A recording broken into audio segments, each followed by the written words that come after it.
The water released her slowly, as if reluctant to let her go. It slid from her skin in thin rivulets, whispering back into the river as she stepped onto the smooth stone bank. The canyon breathed around her, warm and ancient, sunlight pouring down through jagged rock walls and turning the mist above the water into gold. She lifted her hair from her back and wrung it out, her thoughts quiet, her guard completely down. For the first time in days, she believed she was truly alone. That belief shattered the moment she felt it, the unmistakable weight of being watched. Her body stiffened before her mind could catch up. A chill crawled across her spine, raising the fine hairs along her arms despite the heat. Slowly, too slowly, she turned her head. He stood ankle-deep in the river several yards away. A cowboy, broad-shouldered, dust-worn, unmoving. His hat cast a shadow over his eyes, but she could feel them on her, steady and unblinking. He didn't reach for a weapon. He didn't speak. He simply watched, as though he had been there far longer than she could imagine. Her breath caught in her chest. She took a step back, water lapping at her ankles again. "I didn't hear you," she said, her voice steadier than she felt. "You weren't meant to," he replied. His voice was calm, low, carrying easily over the sound of the river. Not threatening. Somehow worse. Men who meant no harm usually rushed to explain themselves. He didn't. "How long have you been there?" she asked. "Long enough." The canyon seemed to close in around them. She scanned the rocks, the river bend, the trail behind him. No horse, no camp, no signs of anyone else. Just him, the water, and the silence. She should have run. Instead, she found herself holding his gaze. There was something unsettling about him. Not violence, not cruelty, but familiarity. As if he knew something about her she'd spent years trying to forget. "I don't want trouble," she said. A faint smile touched his mouth, but it never reached his eyes. Trouble doesn't usually announce itself. The wind shifted. Dust swirled. For a moment, neither of them moved. Then he spoke again. "You shouldn't be here." Her heart thudded hard. "This land doesn't belong to you." "No," he said quietly. "But it remembers."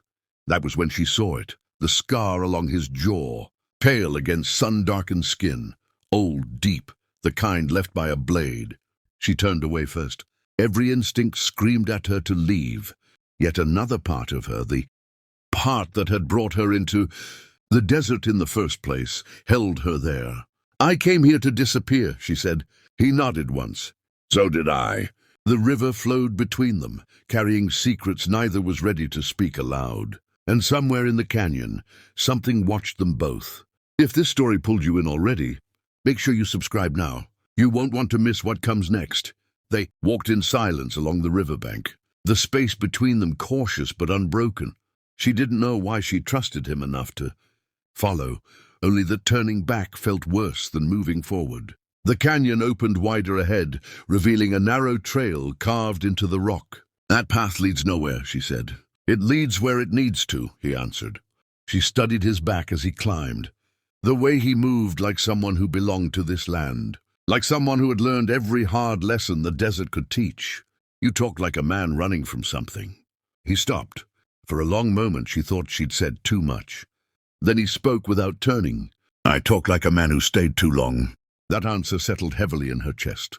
They reached a high ledge overlooking the river. From here the water looked peaceful, innocent.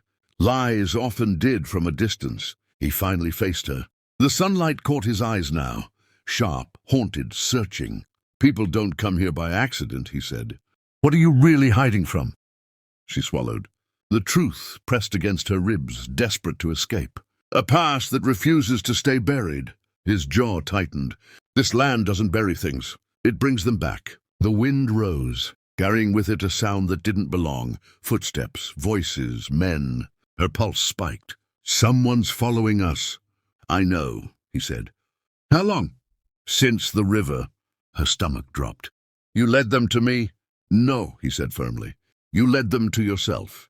Gunshots cracked through the canyon, echoing like thunder. Rock splintered near their feet. "Move!" he shouted. They ran. The trail narrowed, forcing them closer together. Breath ragged, hearts pounding in unison. She stumbled, and his hand caught her wrist, strong, steady, grounding. For the first time, fear gave way to something else. Trust. They ducked into a hidden crevice as bullets tore into the stone outside. The darkness swallowed them whole, their breathing loud in the tight space. "They won't stop," she whispered. "No," he agreed, "but neither will I." She looked at him then, not as a stranger, not as a threat, but as a man standing at the same edge she was. And she understood. The river hadn't brought them together by chance. It had summoned them. Outside, the canyon waited, and this was only the beginning. If you're hooked, don't forget to subscribe. The next chapter reveals who's hunting them and why this river refuses to let anyone escape.